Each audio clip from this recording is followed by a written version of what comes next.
अस्सलाम वालेकुम, welcome to GS global capital. मैं हूं फहाद अहमद मॉर्निंग न्यूज़ के साथ। आज ट्यूसडे है 16 दिसंबर। स्टार्ट करते हैं इंटरनेशनल मार्केट में ऑयल की प्राइस से। ब्रेंट की कीमत $60 और 21 सेंट्स पर है, और अगर कोल की बात करें तो कोल की प्राइस $88 और 85 सेंट्स पर है। इंटरनेशनल मार्केट्स में हमने देखा ओवरनाइट वॉल स्ट्रीट में एक नेगेटिव ट्रेंड था, जिसमें डाउ जोन्स माइनस था 0.09%, एस&पी माइनस था 0.16% और नेस्डैक भी 0.59% माइनस था। और हम देख रहे हैं रीटेल मार्केट्स में भी एक नेगेटिव ट्रेंड ही प्रीवेल कर रहा है। न्यूज़ की तरफ आते हैं। यहाँ पे कल मॉनेटरी पॉलिसी अनाउंसमेंट था और हमने देखा स्टेट बैंक ऑफ पाकिस्तान ने पॉलिसी रेट में 50 बेसिस पॉइंट्स का कट अनाउंस किया और अब पॉलिसी रेट 10.5% पर आ गया है।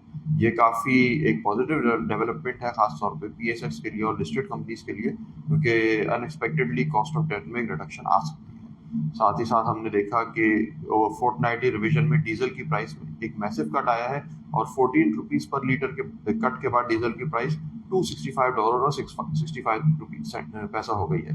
₹265 और 65 पैसा हो गई है। साथ ही साथ हमने देखा पेट्रोल की प्राइस में कोई चेंज नहीं आया और पेट्रोल की प्राइस 263.45 पर ही है। इसके अलावा हमने देखा पाकिस्तान और रशिया ने एक प्लान पे एग्री किया है, जिसमें स्टील मिल को रिवाइव किया जाएगा, पाकिस्तान स्टील मिल्स को, और उसको प्राइवेटाइजेशन के लिए रेडी किया जाएगा। साथ ही साथ हमने देखा ओगरा ने आरएलएनजी की प्राइस रिडक्शन नोटिफाई की है। तकरीबन 5.9% से इम्पोर्टेड आरएलएनजी की प्राइस में रिडक्शन को नोटिफाई किया है। इसके अलावा स्टेट बैंक ऑफ पाकिस्तान के रिजर्व की भी अपडेट आई है, जिसमें एसबीपी का जो टारगेट था $15.5 बिलियन रिजर्व का, वो क्रॉस हो गया और अब रिजर्व की फिगर $15.8 बिलियन पर आ गई है। ये आईएमएफ की जो पेमेंट रिसीव हुई उसके एक्टिवेट होने के बाद की अपडेट है। अगर हम मार्केट को देखें तो कल मार्केट ने एक माइलस्टोन क्लोजिंग की। 1,70,000 के ऊपर के लेवल पे क्लोज हुई मार्केट 1,70,741 पे, 877 पॉइंट्स प्लस। इस पॉइंट में हम देख सकते हैं कि मार्केट का जो सपोर्ट लेवल है वो 1,70,300 से 1,70,000 के दरमियान है, और जो अपवर्ड टारगेट्स हैं वो 1,73,000 से 1,76,000 के दरमियान है।